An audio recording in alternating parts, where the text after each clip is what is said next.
மூணார் பகுதியில் நாளுக்கு நாள் காட்டு யானைகளின் தாக்குதல் அதிகரித்து வருகிறது. 40க்கும் மேற்பட்ட குழந்தைகளுடன் பயணித்த பள்ளிக்கூட பேருந்தும் பைக்கும் காட்டு யானையான படையப்பாவின் முன்பு சிக்கிக் கொண்டனர். மாட்டுப்பட்டி நெற்றிமேட்டிற்கும் குட்டியார்வேலிக்கும் இடையில்தான் சம்பவம்.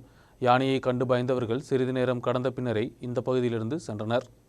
காட்டு யானையான படையப்பாவின் தாக்குதல்கள் மீண்டும் மூணாரில் தொடர்ந்து வருகிறது. கடந்த தினம் காட்டு யானையின் முன்பகுதியில் 40க்கும் மேற்பட்ட பள்ளிக்கூட குழந்தைகளும் இருசக்கர பயணிகளும் சிக்கிக் கொண்டனர். கொரண்டிக்காட்டில் பள்ளிக்கூடத்திலிருந்து மாட்டுப்பட்டியில் நெற்றிமேட்டில் குழந்தைகளை இறக்கிவிட்ட பின்பு குட்டியார்வேலிக்கு செல்லும் வழியில்தான் மாலை 4:30க்கு சம்பவம். பைக்கில் சென்றவர்கள் முதலில் சிக்கிக் கொண்டனர். காட்டு யானையின் முன்பகுதியில் சிக்கியதோடு பயந்த பைக்கில் சென்ற நபர்கள் கீழே விழுந்தனர். இதைத் தொடர்ந்து பள்ளிக்கூட பேருந்து வந்தது. பேருந்தை பின்தொடர்ந்து இவர்கள் சென்றுள்ளனர். பள்ளிக்கூட பேருந்தை கண்டு காட்டு யானை தும்பிக்கையை உயர்த்தி பாய்ந்து வந்ததோடு குழந்தைகள் பயந்தனர்.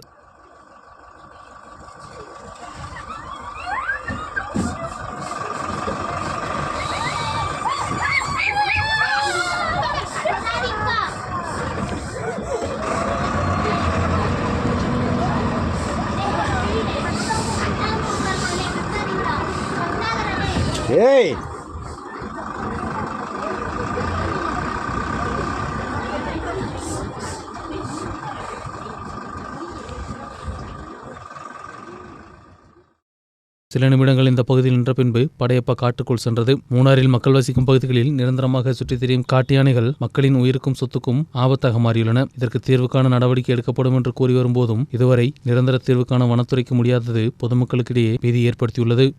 News bureau, Munnar.